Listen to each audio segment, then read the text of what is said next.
Good morning, class 5th. Today we are starting with moral science last chapter, which is coming in UT2, that is Damning a Bully.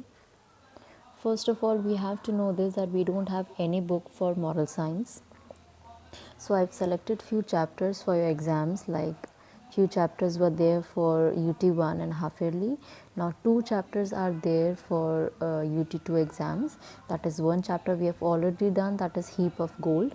Now the next chapter is Taming a Bully.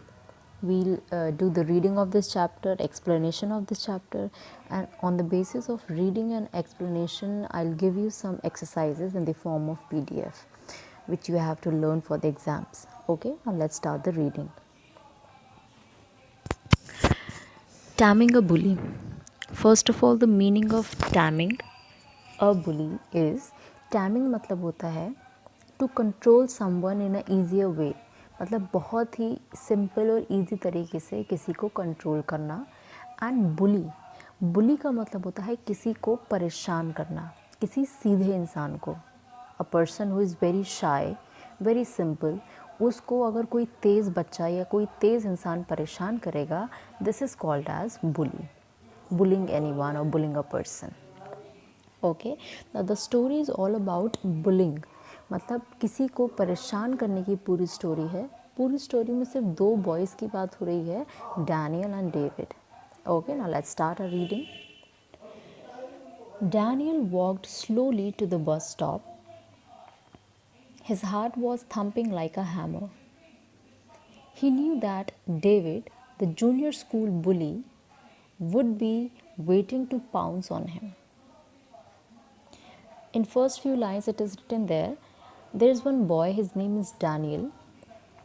He walks to his bus stop very slowly so that उसको जो boy है David, जो junior school का लड़का है, मतलब थोड़ा बड़ा लड़का है उससे, वो उसको बस स्टॉप पे ना मिले.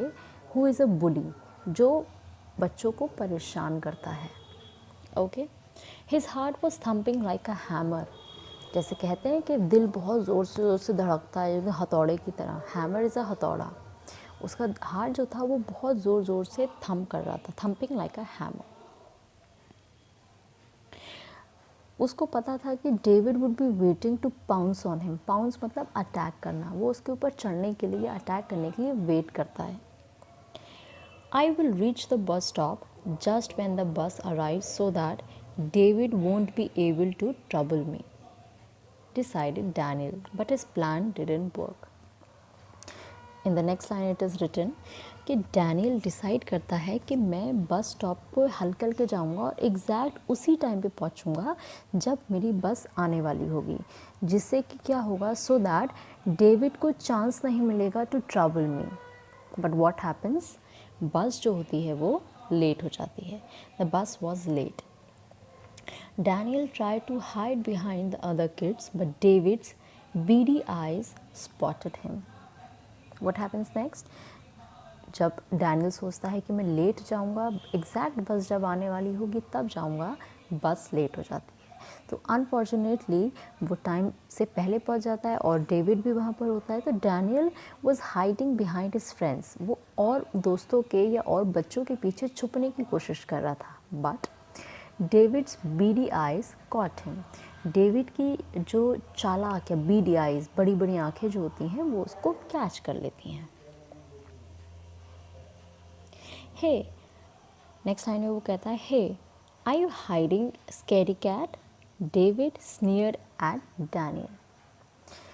वो उसको देखता है डेविड और उससे कहता है, क्या तुम मुझसे छुप रहे हो. Are you hiding scary cat, मतलब डरपोक बिल्ली. Scary cat, Daniel is a scary cat, sang David's friend.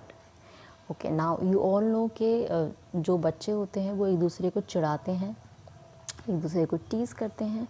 तो वैसे ही डेविड के जो फ्रेंड्स होते हैं वो डैनियल को चिढ़ाने लगते हैं, उसको टीज़ करने लगते हैं और कहने लगते हैं, scary cat, Daniel is a scary cat. Daniel ignored the boys and tried to join the other students at the bus stop, but David stood in his way like a wall.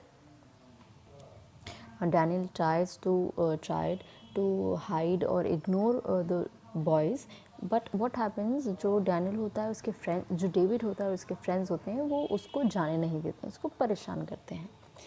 Pass your lunch box to me else you know what I can do.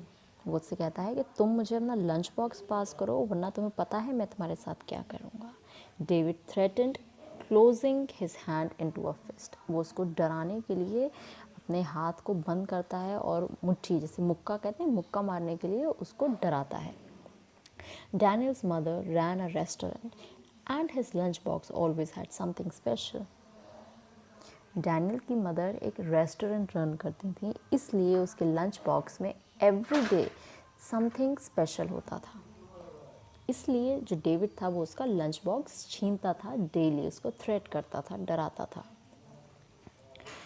Daniel really got to have lunch these days because every morning David snatched it from him. What will I eat then? Daniel asked with a sob. वो एकदम दबी आवाज़ में उससे कहता है कि मैं क्या लंच करूँगा अगर तुम मेरा लंच ले लोगे. Here, eat this, said David mockingly, tossing back Daniel's near empty lunchbox. वो उसका खाली लंच बॉक्स देता है और वो कहता है तुम इसको खा लो. एक fun. There were many students in Daniel's new class. They all seemed good to Daniel.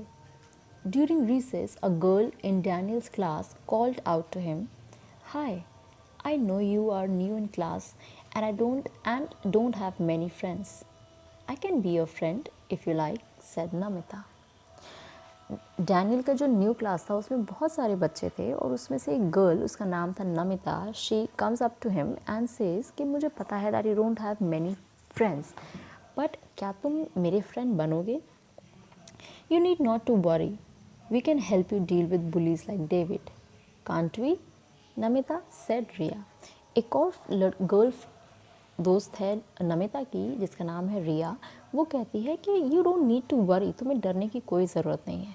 हम तुम्हें बता देंगे, हम तुम्हें हेल्प करेंगे कि डेविड जैसे बुलीज से कैसे डील करते हैं. Of course we can.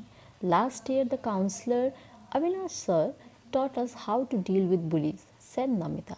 Namita जवाब में कहती है कि हम बिल्कुल तुम्हें सिखा देंगे, हेल्प करेंगे कि इन बुलीज से कैसे डील करते हैं, क्योंकि लास्ट ईयर हमारे स्कूल में एक काउंसलर थे जिनका नाम था अविनाश सर. उन्होंने हमें बताया था that how to deal with this bullies. She said we should ignore them, said Riya. I do that all the time but it never works, said Daniel. Namita कहती है, रिया कहती है कि हमें फ़र्स्ट ऑफ ऑल तो बुलीज़ को इग्नोर करना चाहिए, उन्हें नज़रअंदाज करना चाहिए. तो डैनियल जवाब में कहता है कि मैं हमेशा करता हूँ but it never works. I always use to ignore them but it never works. The second method is to stand up to the bully. Look straight in the eye and tell him firmly, don't you bully me anymore. I will not let you trouble me. He won't do it again, said Namita. Next कहती है, एक तो हम ignore कर सकते हैं, दूसरा हम उनके सामने एकदम स्ट्रेट खड़े हो सकते हैं, उनका सामना कर सकते हैं, उनसे कह सकते हैं आंखों में आंखें डाल के that don't you dare to trouble me. अब तुम मुझे बिल्कुल ट्रबल नहीं करोगे, बिल्कुल बुली नहीं करोगे. एक मेथड ये है. Even if that doesn't work then you must ask an adult or a friend for help, said Ria. रिया कहती है अगर ये भी काम नहीं करता है तो फिर तो आपको किसी बड़े की या अडल्ट की हेल्प लेनी पड़ेगी या किसी टीचर की हेल्प लेनी पड़ेगी. Bullies get scared if you involve others. वो कहती है कि बुलीज जो होते हैं वो स्कैर्ड हो जाते हैं अगर हम अपने किसी बड़े की हेल्प लेते हैं. She added, sounding very wise. Cheered by the support from Namita and Ria, Daniel was determined not to take any more bullying from David and his friend. अब उसकी जो फ्रेंड्स थी नमिता एंड रिया, वो उसको बहुत अच्छे से उसका मोरल बूस्ट कर रही थी, उसकी हेल्प कर रही थी, उसको समझा रही थी. तो डैनियल जो होता है वो थोड़ा चीयर अप हो जाता है अपने फ्रेंड्स की बातों से और वो सोचता है कि मैं अब बिल्कुल भी इन बुलीज़ को अपने ऊपर ये गलत काम नहीं करने दूँगा. In the afternoon, Daniel and the rest of the class headed for the playground. As Daniel reached the basketball court, David and his friends rushed Daniel and he fell.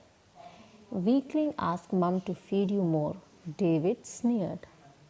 क्या होता है, जब लंच के बाद गेम्स का period होता है तो सारे बच्चे प्लेग्राउंड की तरफ जाते हैं, तो डेविड और उसके फ्रेंड्स डैनियल को पुश करते हैं जिससे वो गिर जाता है, और डेविड और डैनियल उसको चिढ़ाता है और कहता है कि अपनी मम्मी से कहो कि तुमको और खाना खिलाएं।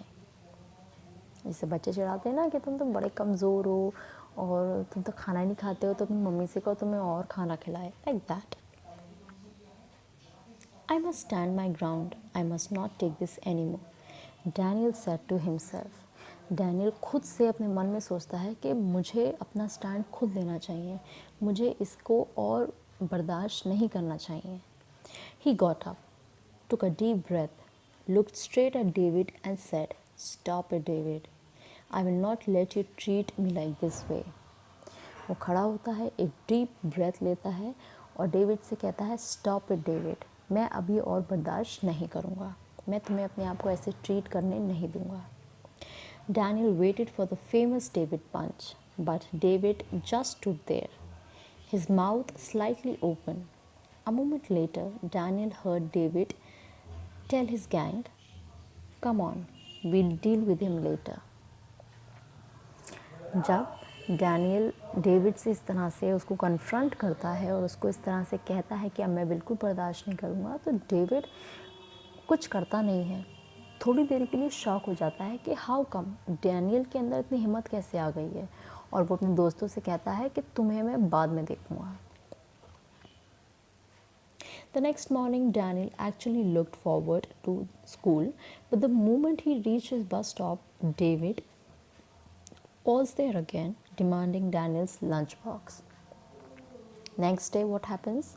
डैनियल स्कूल जाने के लिए रेडी हो जाता है। जैसे ही वो बस स्टॉप पर पहुंचता है, डेविड अगेन उसका लंच बॉक्स मांगता है।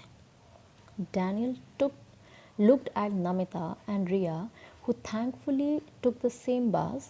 He swallowed hard and said in the loudest voice that he could manage, "No, I won't give it to you. It's my lunch."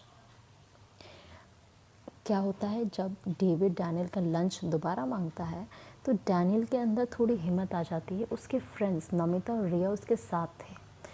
वो एक लाउड आवाज़ में, बहुत तेज़ आवाज़ में से कहता है कि नो, मैं अपना लंच तुम्हें नहीं दूंगा, it is my lunch. David move towards Daniel, his fist raise to strike, but he noticed Namita and Ria and other students standing right behind Daniel, ready to come to help the little boy's rescue. जब वो ये सुनता है कि Daniel उसको ऐसे जवाब दे रहा है तो डेविड बहुत गुस्से में आ जाता है और वो अपनी फिस्ट बना लेता है उसको मारने के लिए। पर वो ये देखता है कि डैनियल के फ्रेंड्स लाइक नमिता, रिया और उसके क्लास के और बच्चे उसकी हेल्प करने के लिए उसके पीछे खड़े हैं। As David quietly joined his friends, Namita and Ria said to Daniel, "From now on, David will think twice before he tries to bully you." David वापस डर के अपने दोस्तों के साथ चला जाता है और रिया और नमिता डैनियल से कहती हैं कि तुमने बहुत अच्छा किया, अब डेविड तुम्हें बुली करने से पहले 2 बार सोचेगा। Moral of the story is, keep in mind, यहाँ जो ग्रीन स्ट्रिप है, stand up to bullies, you can take the help of your parents, teacher, other elders और friends if you are afraid to stand up to a bully alone. Moral ये है कि हमें बुली मतलब वो लोग जो हमें परेशान करते हैं, उनके लिए हमें स्टैंड लेना चाहिए। अगर हम फिर भी डरते हैं स्टैंड लेने के लिए, उनसे झगड़ने के लिए या उनको समझाने के लिए, तो हमें अपने किसी बड़े की हेल्प लेना चाहिए, चाहे वो हमारे पेरेंट्स हों, मदर हों, एल्डर्स हों या ब्रदर सिस्टर्स हों या हमारे फ्रेंड्स हों। Okay, now on the basis of all this we'll do some exercises. Okay.